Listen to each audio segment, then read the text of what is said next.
all, he asked Angela Rayner, the Deputy Prime Minister, a cracker of a question about this, which has revealed some pretty astonishing information that I think a lot of businesses will be very worried about. But first of all, I just want to ask James, actually, about this Chris Cabba case. We know a lot more about this, James, than we did yesterday. And there's a lot of anger with the CPS, with the fact that this came to court at all, and the fact that Sergeant Brown may actually now face some form of further disciplinary action. What do you make of this? Well, I think we need to recognise the bravery of the Metropolitan Police officers and officers across the country. You go out as armed response officers who are responding to a vehicle here that was considered to be part of a shooting previous day, and then put themselves in harm's way to deal with the threat.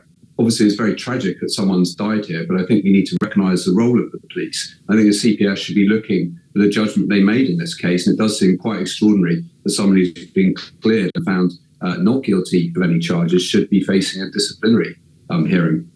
Yeah, you're absolutely right. I mean, that's Sergeant Martin Blake. Sorry, I called him Brown earlier. It's Sergeant Martin Blake, of course, who's gone through all of this. Thank you for the answer to that. The main reason we've got you on, I suppose, is to talk about your question to Angela Rayner in Parliament about whether loading costs onto employers can actually help boost growth and job creation. And the answer you got was pretty revelatory in terms of the fact that the Workers' Rights Bill could actually cost business £5 billion. The cost to large businesses they can absorb. But if you're one of the many, many small businesses in this country having between 1 and 7 employees, well, actually the costs could be crippling, especially if you put them alongside what Labour appears to be proposing in the budget next week in regard to an increase in national insurance employers' contributions. Just talk us through your thoughts on this, James, and what answer you got.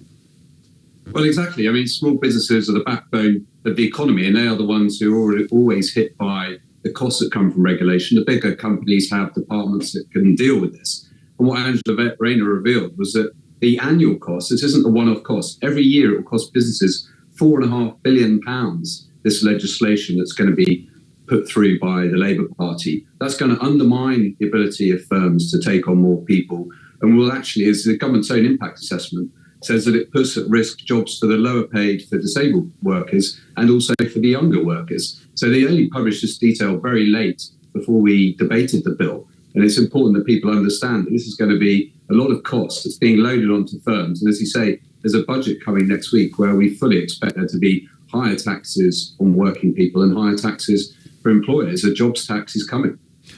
There's some people who would say you as a Conservative, James, would actually not welcome greater rights for workers and that this is politically motivated. What would you say to them? Well, no, I look back at our record. We created, in the economy, businesses created 800 jobs a day over the period we're in office, 4 million more jobs than there were in 2010. We did increase the rights that people have, but we also kept the labour market flexible. And what this legislation also does is unwinds all of the trade union legislation that's been put in place for some time. It's payback day for the unions who funded the Labour Party, funded individual MPs to get them elected, and they are now cashing in their donations to change the law, to make it easier to have strikes, to have longer strike mandates. We don't want to see that in the economy. And what we did as a Conservative Party, we halved youth unemployment. We got more people into work. And I'm just worried that putting more costs onto small businesses is going to roll back some of the successes we had in terms of reducing unemployment and helping more people into work in the economy. The Conservatives seem to be all at